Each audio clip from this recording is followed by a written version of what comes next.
Pekerjaan mereka menangkap ikan di laut dan berkebun di lembah Gunung Penyagung. Kampung ini dipimpin oleh seorang kakek yang bijaksana. Ia dipanggil Kakek Ban.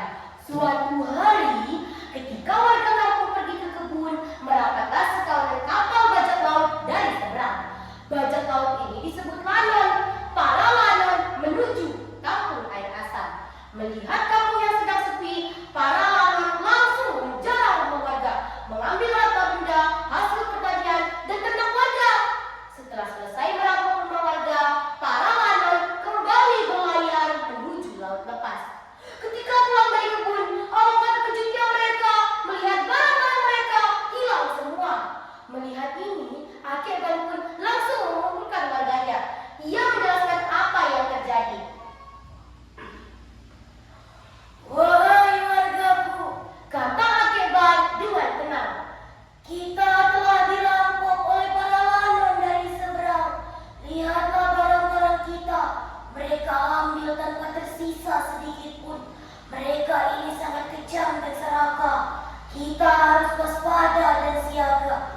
Mereka pasti akan datang lagi ke sini," kata Kakek Ban mengingatkan warganya. "Jadi kita harus bagaimana, Kek?" tanya seorang kepala keluarga. "Aku akan berjaga di pesisir. Jika mereka datang, kalian akan kuberitahu." "Baik, Kek," jawab warga serentak.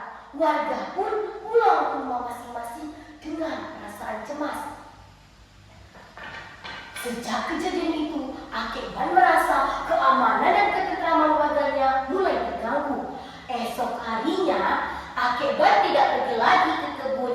Ia berjaga di pantai dan selalu memandang ke arah laut lepas. Tiba-tiba, di tengah laut terlihatlah benda hitam yang terombang-ambing dan semakin mendekat ke arah pesisir. Rupanya, itu kapal para lanon yang ingin berlabuh ke pesisir. Melihat ini, Kakek Ban pun langsung mengabari warganya untuk tidak pulang ke kampung dan tetap bersembunyi di kebun. Tinggallah Kakek Ban seorang diri menghadapi lanon di kampungnya. Melihat Kakek Ban seorang diri, ketua lanon berkata dengan lantang, "Hai ketua, serahkan harta bendamu dan garis-garis di kampung ini." Dengan tenang dan wajah tersenyum, Kakek Ban menjawab, "Sabar Tuan, apa yang Tuan inginkan nanti didapatkan." "Oh, jangan banyak ngomong kamu. Serahkan harta bendamu."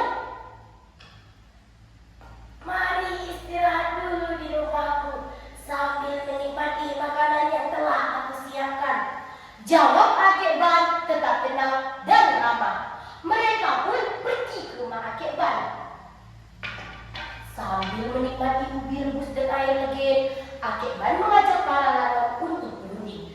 Isi perundingan itu adalah jika para lanon ingin harta benda dan garis-garis di kampung, mereka harus membuat sumur karena warga lelah bekerja di kebun saat siang hari, dan malam harinya mereka akan mandi dan minum sepuas-puasnya di sumur itu. Saat itulah para lanon dapat melihat garis-garis itu. Para lanon menyetujuinya. Mereka pun mulai menggali sumur. Karena fisik mereka yang kuat, pekerjaan menggali sumur adalah hal yang sangat mudah. Setelah pekerjaan mereka selesai, mereka disuruh kembali ke kapal. Jika sudah malam, mereka boleh datang lagi ke kampung. Kakek Ban pun menyuruh warganya pulang ke kampung dengan syarat jika malam tiba, mereka tidak boleh menyalakan lampu dan harus cepat menidurkan anak-anak, serta tidak boleh berisik. Warga pun mematuhinya karena mereka tahu Kakek Ban seorang yang sakti. Malam pun tiba. Para lanon datang bersorak-sorai menuju kampung. Tetapi alangkah terkejutnya mereka melihat kampung itu telah berubah menjadi hutan belantara yang sangat sepi dan gelap. Di tengah kebingungan